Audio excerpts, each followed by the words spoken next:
আসসালামু আলাইকুম। আশা করছি সবাই ভালো আছেন। আজকে আমি শেয়ার করব ইউনিক একটা রেসিপি, মসুর ডাল দিয়ে কলমি শাক রান্না।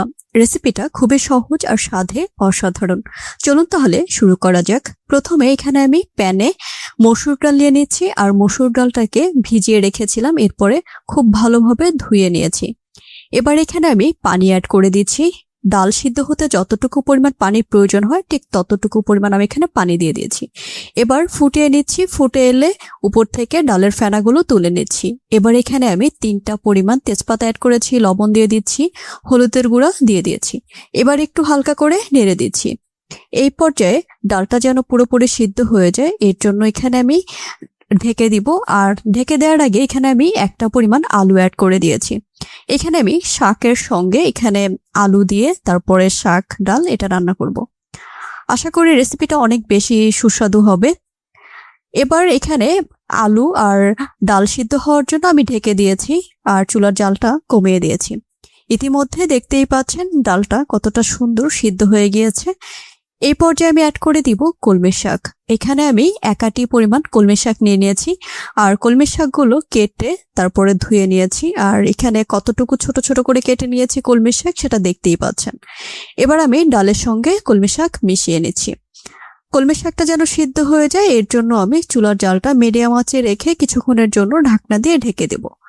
যখন কিছুটা পরিমাণ সিদ্ধ হয়ে আসবে কলমি শাক, তখন আমি তেলে বাগার দিয়ে নেব। দেখতেই পাচ্ছেন ইতিমধ্যে আলু, কলমি শাক, ডাল খুব সুন্দর একটা ঘনত্ব তৈরি হয়েছে। এবার আমি ডাল বাগার দেওয়ার জন্য এখানে আমি প্যানে তেল নিয়ে নিয়েছি। এখানে 1 চামচ পরিমাণ আস্ত জিরা দিয়েছি, পেঁয়াজ কুচি দিয়ে দিয়েছি।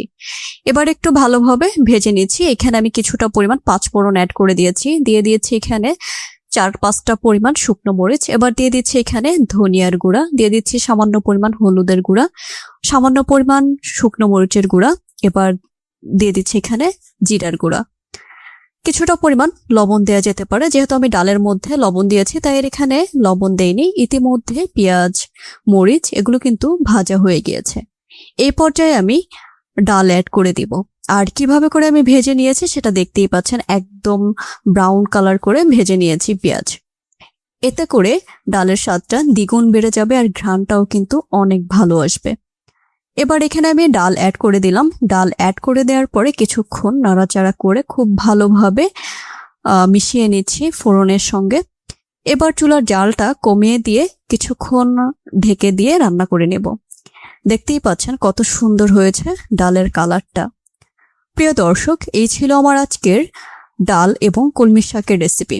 আশা করি রেসিপিটা আপনাদের ভালো লেগেছে। রেসিপিটা যদি ভালো লাগে তাহলে অবশ্যই একটা লাইক দিন এবং বন্ধুদের সাথে শেয়ার করুন। কমেন্টে জানাতে ভুলবেন না আমার এই রেসিপিটা কেমন হয়েছে। পরবর্তী রেসিপিতে আবার দেখা হবে ইনশাল্লাহ। সবাই ভালো থাকবেন, সুস্থ থাকবেন। সবাইকে অসংখ্য ধন্যবাদ আমার ভিডিওটা দেখার জন্য। আল্লাহ হাফেজ।